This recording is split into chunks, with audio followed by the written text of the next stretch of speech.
एक आम आदमी को पीएम आवास योजना में बालू नहीं मिला और माफिया इस पर कब्जा जमाएगा। तो ये वास्तविक हालत जो आपके सामने है, इसको ठीक करने के बजाय इसको ढकने का प्रयत्न क्यों हो रहा है? आज आम आदमी परेशान है, कीमत अलग, इसका कोई माफिया इस तरीके से हावी है कि वो कीमत का कोई मापदंड नहीं है। मुझे इस बात की प्रसन्नता है कि पूर्वी क्षेत्र से स्वीट रेवोल्यूशन का ये एक बृहद परियोजना किसानों के साथ मिलकर के प्रारंभ हो रही है। किसानों का प्रशिक्षण एक तरफ, उत्पादन और उसके साथ साथ ही एक वर्ल्ड क्लास लैब।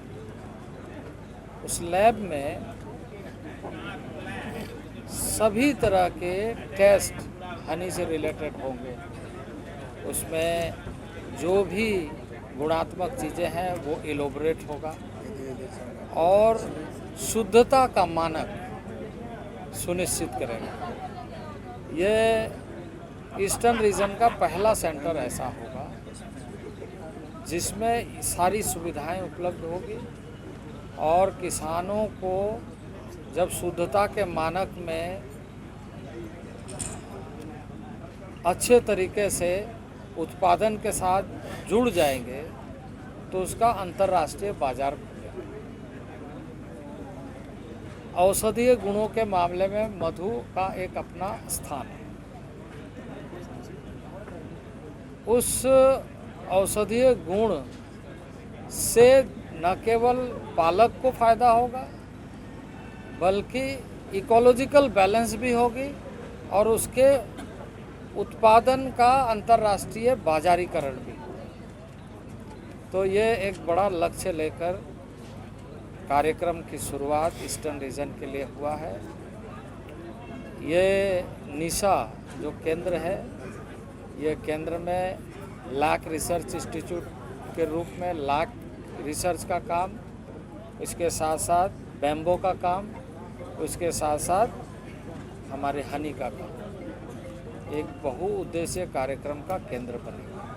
कितना लागत? तो ये लैब का कॉस्ट ही लगभग 11 करोड़ का हो और इसमें पूरी अत्याधुनिक सुविधा और ये लैब जो है रिसर्च का ये, तो उसके जो मानक है उसको जो चलाने का फुल्ली ऑटोमेटेड होगा और सभी सुविधाएं उसमें उपलब्ध होगी। जैसे आईसीयू में आप कपड़े बदल करके जाते हैं, वहाँ लैब के अंदर में भी उसका प्रोटोकॉल है। उस प्रोटोकॉल के आधार पर ही वहाँ पर किसी को भी जाने की। मैं हॉर्टिकल्चर सेंटर बेंगलोर में जो हमारा बड़ा इंस्टीट्यूट है, वहाँ मुझे लैब के अंदर एक लेवल तक ही जाने दिया और फिर ग्लास से आप सारी चीज़ों को देखें। बाकी क्षेत्र में प्रवेश करने के लिए आपकी जो प्रोटोकॉल है उसके हिसाब से जाना पड़ेगा, क्योंकि उससे जो रिपोर्ट निकलती है वो इंटरनेशनल स्टैंडर्ड का है, मानक को तय करता है। सर, कुछ राजनीति की बात होनी चाहिए। तो मुझे खुशी है कि ये पूरे ईस्टर्न रीजन का केंद्र के रूप में जहाँ होगा वहीं हनी का उत्पादन बढ़ेगा और इस क्षेत्र में काफ़ी संभावना है, क्योंकि जंगल झाड़ प्राकृतिक पेड़ फल फूल सब चीज़ है। तो हनी सभी चीज़ें है, यानी कि ये यूकलिप्टस से भी हनी का जो बी है वो इससे भी निकाल करके पराग ला सकता है। सर, और भी राजनीतिक माहौल है, सर चुनावी माहौल है और अभी देखें ईडी की ने छापेमारी की है अम्बा साहब। उसने आरोप लगाया है कि चुनाव लड़ने का दबाव आरएसएस और बीजेपी के नेता डाल रहे थे, नहीं माना, इसलिए इस तरह की कार्रवाई हुई है।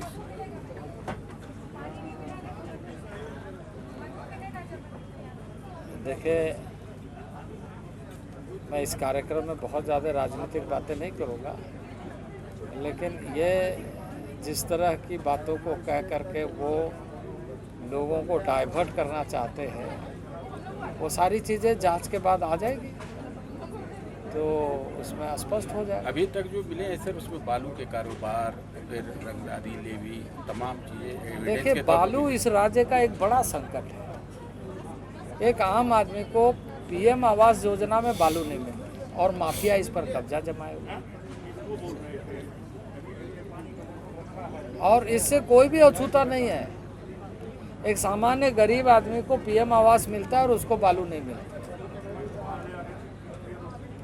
तो इस तरह की व्यवस्था से आप क्या अंदाजा लगा सकते हैं?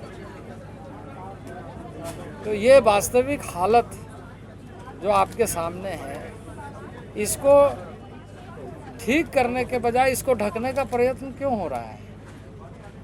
आज आम आदमी परेशान है, कीमत अलग, इसका कोई माफिया इस तरीके से हावी है कि वो कीमत का कोई मापदंड नहीं है उसके साथ, और लोग सोचते हैं कि भाई किसी तरीके से मिल जाए।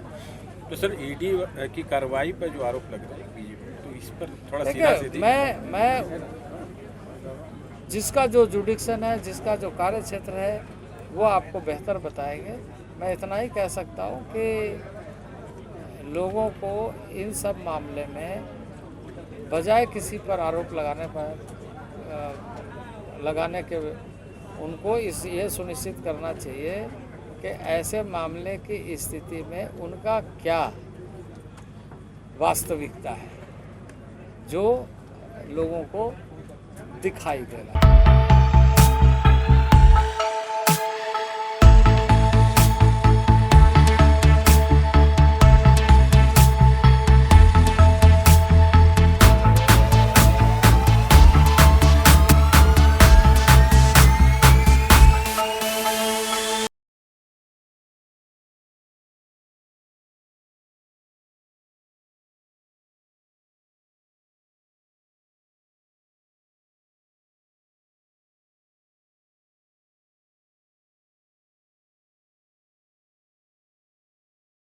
thefollowup.in. Like, share, and subscribe. www.thefollowup.in